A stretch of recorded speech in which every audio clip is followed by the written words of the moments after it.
morning, everyone. Today we were about to discuss the Renaissance art. So, on our first slide, we have here the history of Renaissance.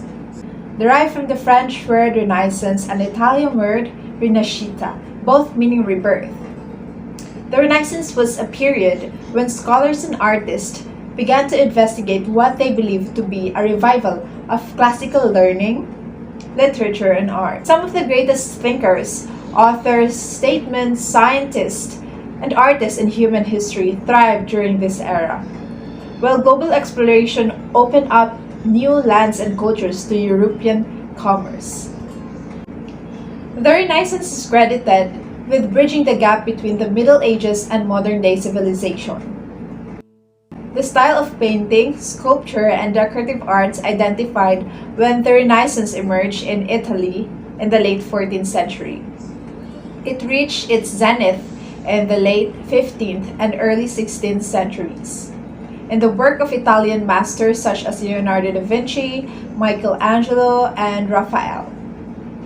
In addition to its expression of classical Greco-Roman tradition, Renaissance art sought to capture the experience of the individual and the beauty and the mystery of the natural world.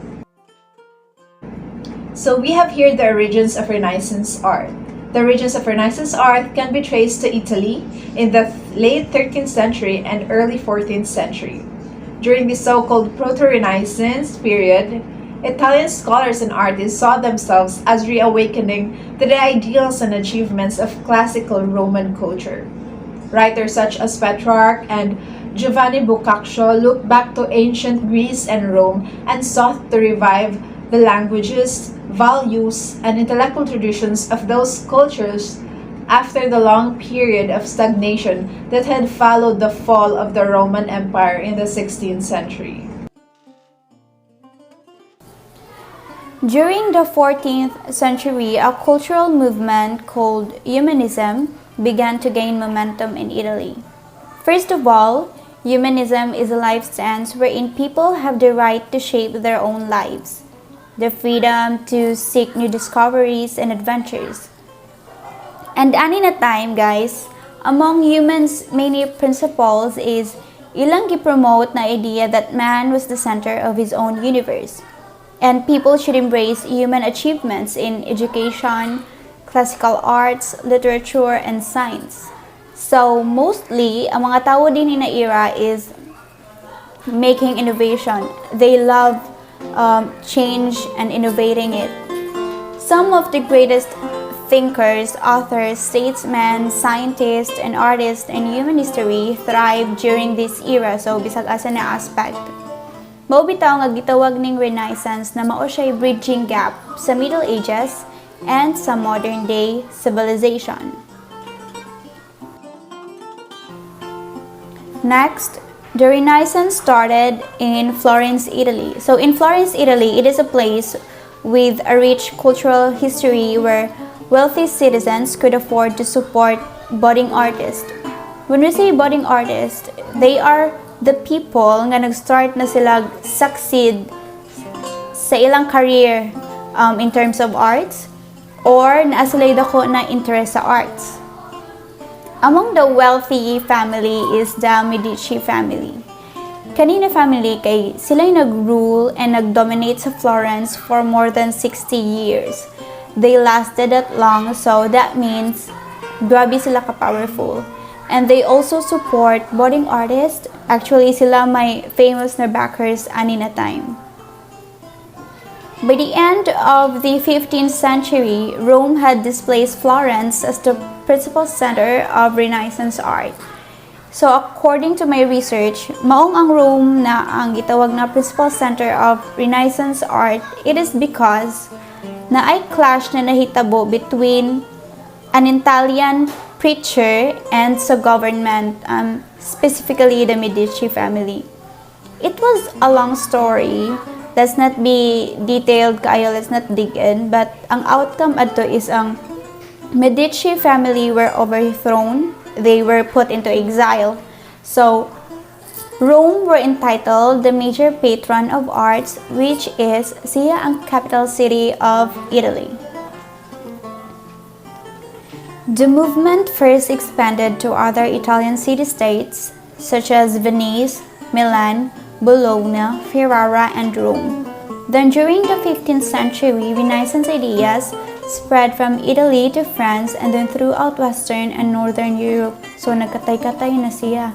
And then, although napay uban nga European countries, late na nila na-experience ang Renaissance compared sa Italy, but the impacts were still revolutionary.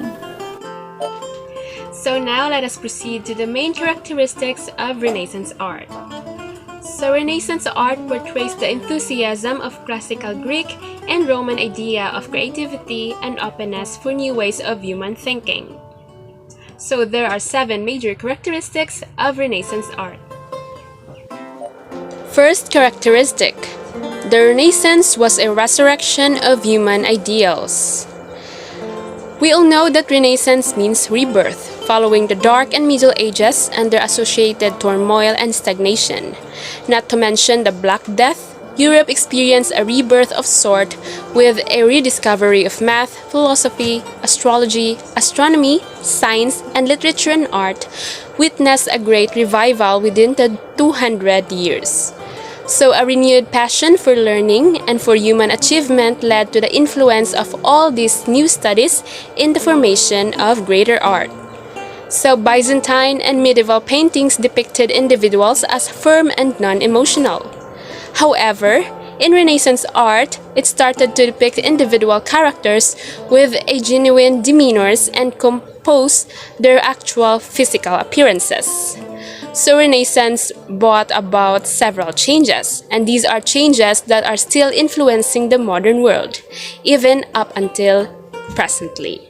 So what remained among its effects was the fact that at the time, it ushered the world into a phase of the heightened spiritual thinking, a phase where people began to explore the philosophy of humanism. So the power of humanists during the Renaissance period was dominating, and thus the church sought to become patron of the artist's project.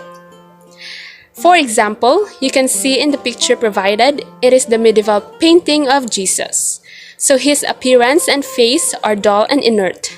Contrast with the picture of Jesus painted by Antonello de Messina, as he depicted Jesus in Christ at the column. So he depicts Jesus as a human individual with emotions. So a second characteristic is that the Renaissance brought the resurrection of naturalism. So at this period, there was the rise of anatomical drawings and paintings. So the Italian Renaissance artist Leonardo da Vinci pioneered this move. So he set the standard for drawing and painting anatomically correct bodies, and he birthed this out of his cast to thoroughly understand the human body. He did this by performing 20 autopsies while drawing what he found in the human body, the way he saw it. So he then incorporated what he learned of bone structures, musculature, and organ placement, like from the bodies he drew or painted, and into the body of knowledge. So Italian Renaissance artists integrated figures into complex scenes that permitted a broader perspective of the glimpse into the lives of the wealthy and rich. So both light, shadow, perspective were used effectively to draw attention to figures in paintings. So Leonardo da Vinci was considered to be a scientist as well as an artist. There was a lot more accentuation on the human body's anatomy. Both he and Michelangelo went as far as to study and watch the dead bodies being dismembered to understand how the human muscles lay underneath the skin. So Renaissance artists believed that the human body is a wonderful thing. So an example is Da Vinci's 1947 drawing, The Vitruvian Man. So he depicts a widespread man. Also, in Michelangelo, if you know the David statue, it is a prime case of the Renaissance interest in understanding the human body. So for the third characteristic, it is Renaissance artists added their originality to their crafts. So Renaissance artists learned to specialize in their works by adding profundity to their art by including small details.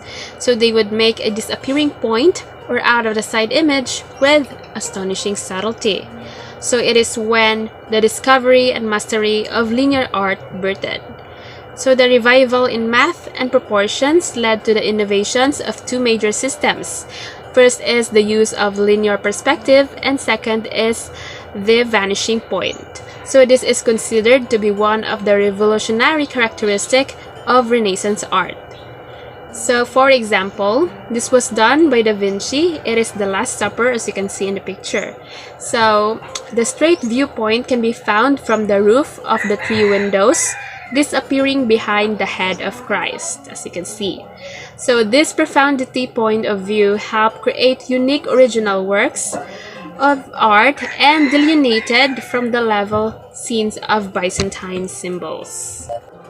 So for the fourth characteristic, it is Renaissance craftsmen depicted non-religious topics. While some Renaissance workmanship still centered around religious subjects and Bible characters, there started to be a pattern towards painting scenes that were not religious. So secularism is the transition of predominant beliefs and thoughts of patterns from religious themes to a much broader themes. So it is also the incorporation of practices such as architecture and sculpture. So Renaissance art focused on religious subjects and Bible characters. So with this trend, it gradually shifted toward painting scenes that weren't religious. So one of the earliest Renaissance example of a non-religious theme is by Van Eyck. So it is called the Arnolfini image. So Jan van Eyck employed the art of depth and reflection by adding a mirror on the back wall. So that way, people that viewed the picture got a reflection of themselves in the view of the painting.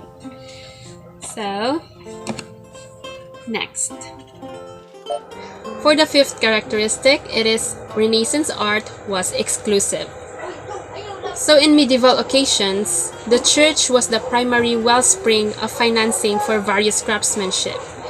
Prior to Renaissance art, the church is the one to enhance its congregation and would commission religious structures. So with the financial accent of various Italian families, such as the Medici family being one of the most known in Italy, began appointing craftsmanship for private proprietorship.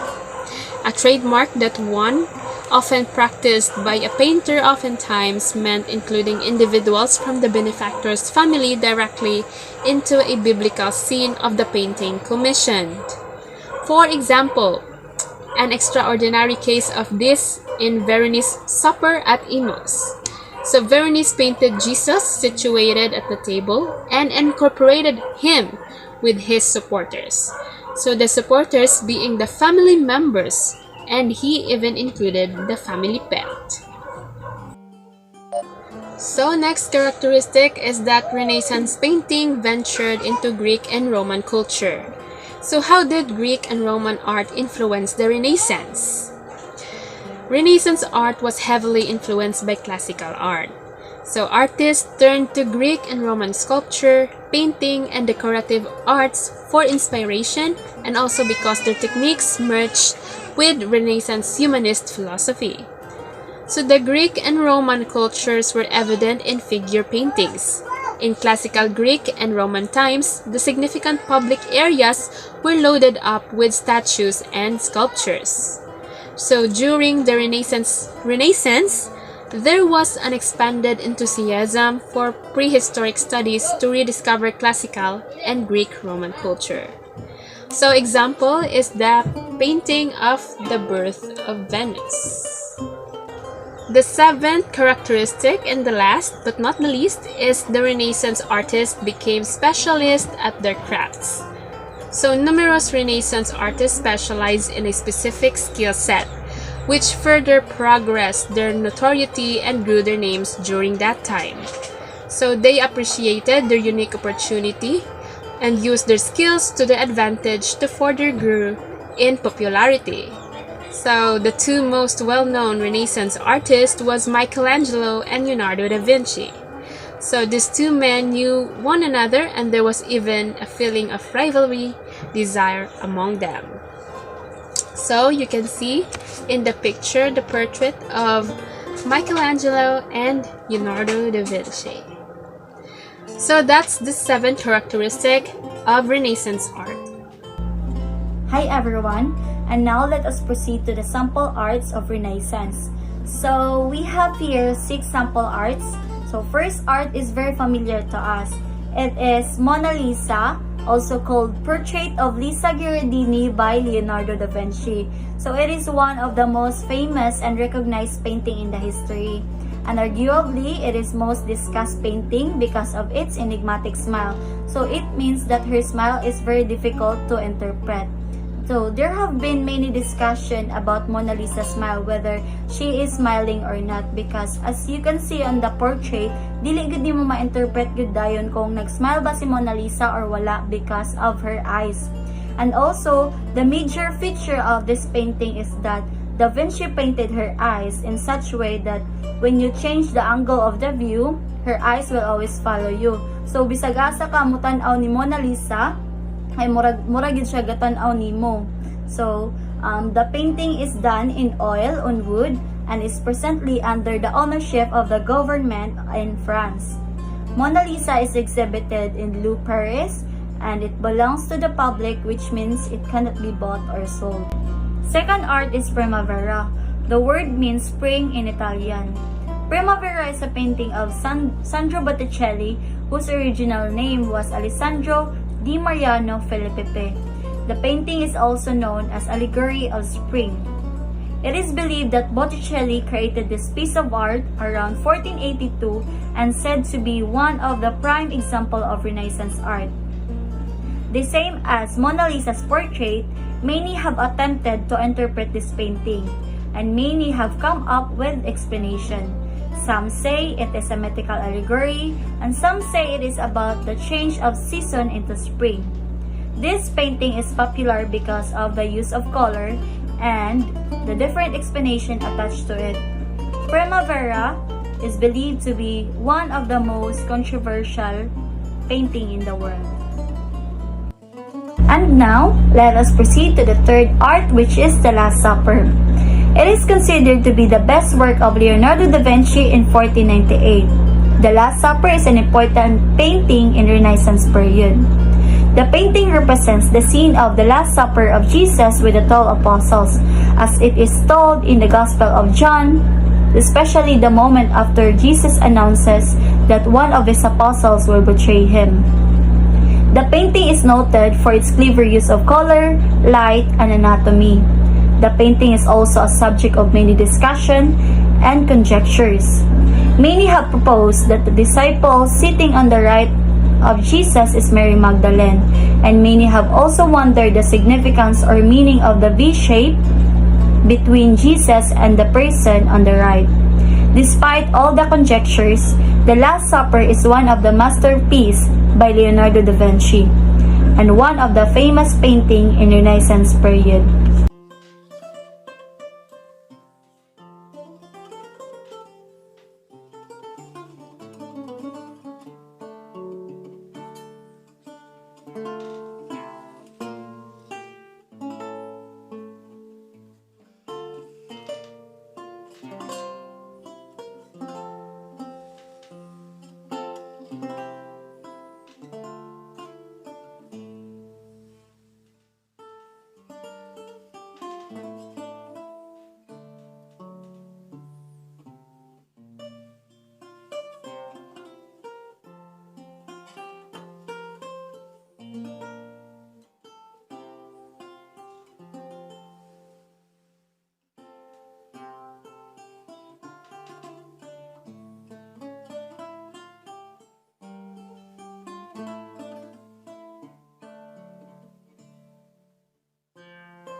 So let's tackle about the famous Renaissance artists.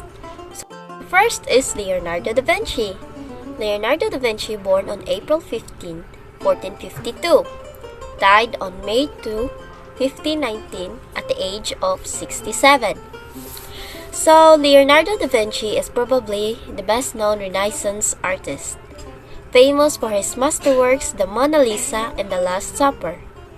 The classic Renaissance man, Da Vinci was not only an artist but also an inventor, scientist, architect, engineer, and more. His innovative techniques included layering of paints, precise attention to light and shadows, and human form, and had a detailed eye for expression and gestures. The last of which has led to endless speculation over the impassive face of the Mona Lisa, and his famous sketch was known as the Vitruvian Man. So second is Michelangelo.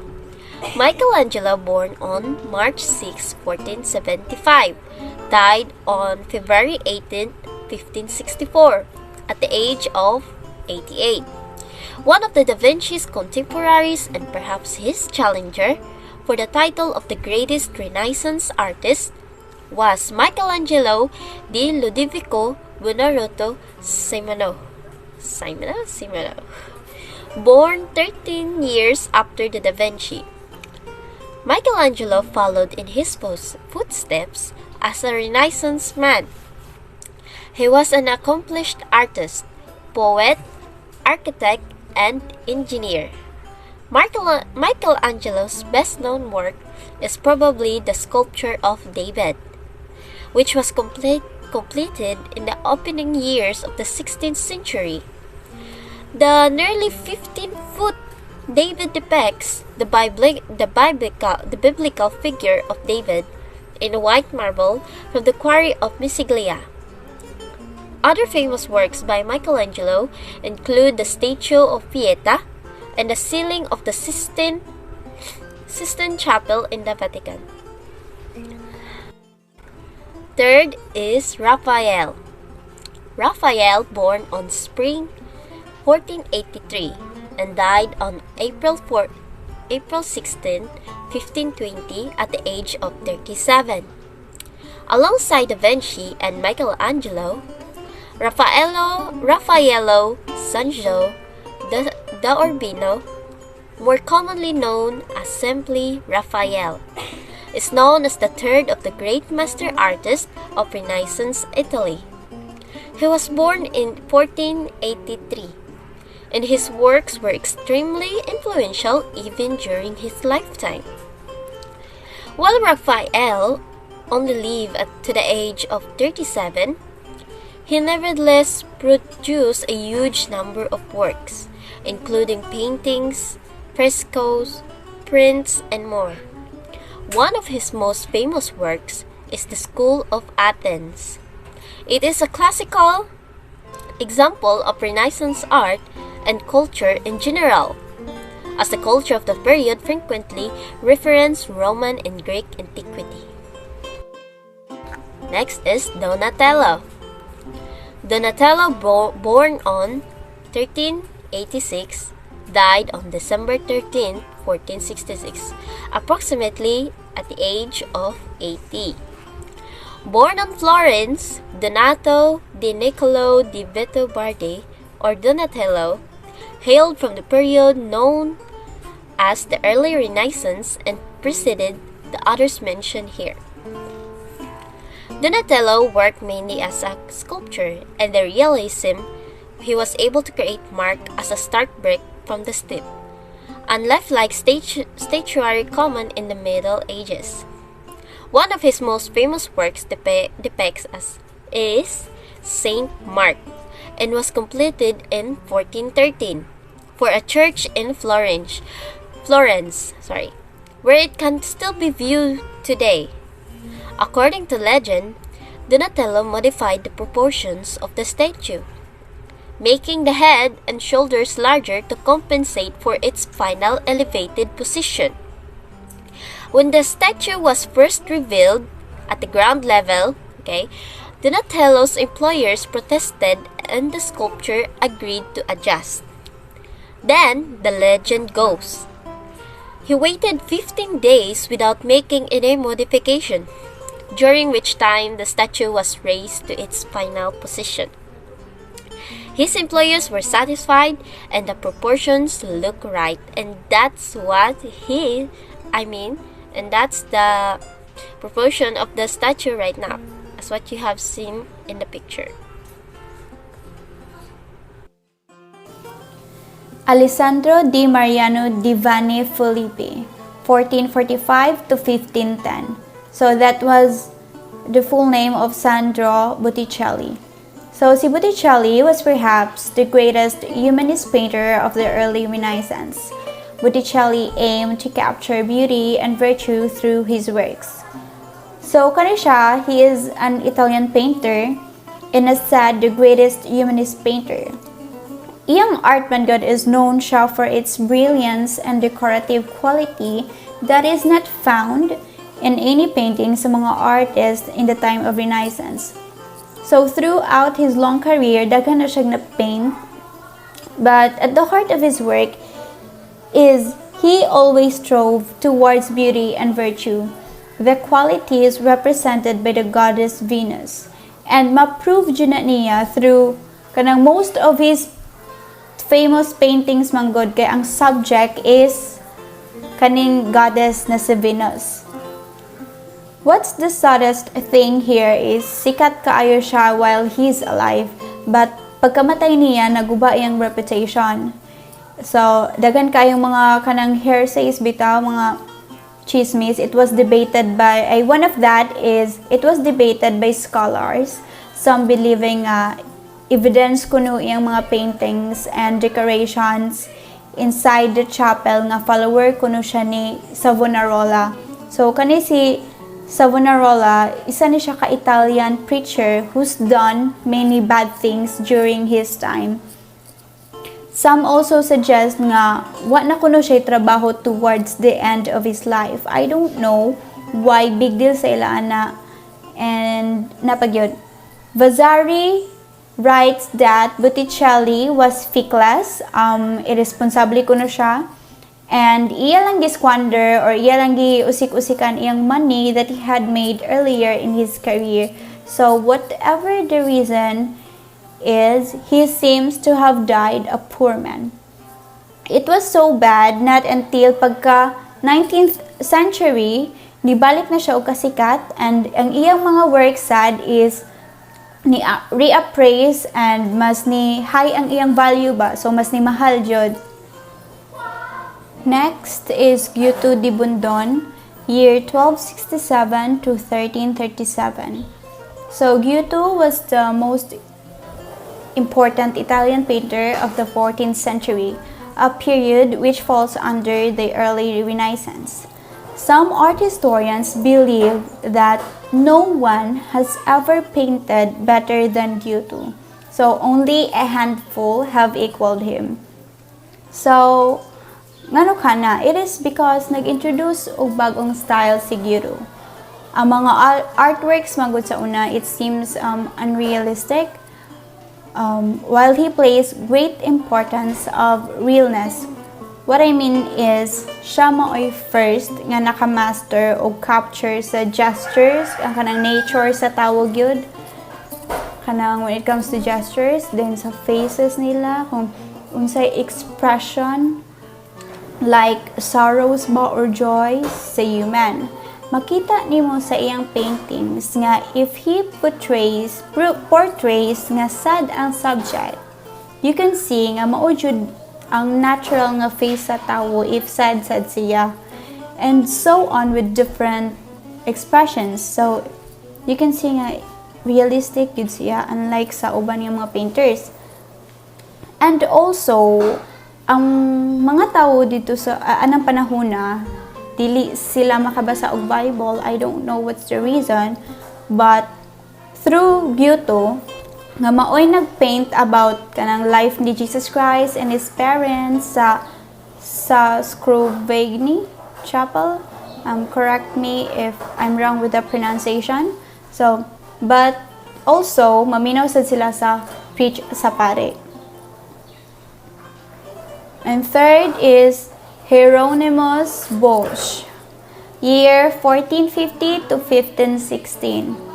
His art is renowned for containing grotesque humans, animals, monsters, and fantastical creatures unknown to humans. Among the prominent themes in his art is the vulnerability of humans when tempted by evil or lust, and the ultimate fate of sinners who succumb to these temptations. So, kanikang Bush is lahi sa iyang theme. He's more on mga ugly and mga distorted nga subjects bitaw. And because of that, dili kayo siya sikat kay para sa mga tao mas lain or kanang ngilngid tan-awon ba kaysa sa hadlok. So imagine tan-awon nimo yung mga artworks, and if mabaw kag panghuna-una, you will see it as ugly gyud. Di nimo makita ang essence ana na painting. However, karong panahon na, so today he is now regarded as one of the first visionary geniuses of the art world, and as hugely individualistic painter with deep insight into humanity's desires and deepest fears. So his artworks of subject were unique good. He made his own concept. So this is the end point of our discussion, and we hope you learned a lot today. Thank you, and God bless everyone.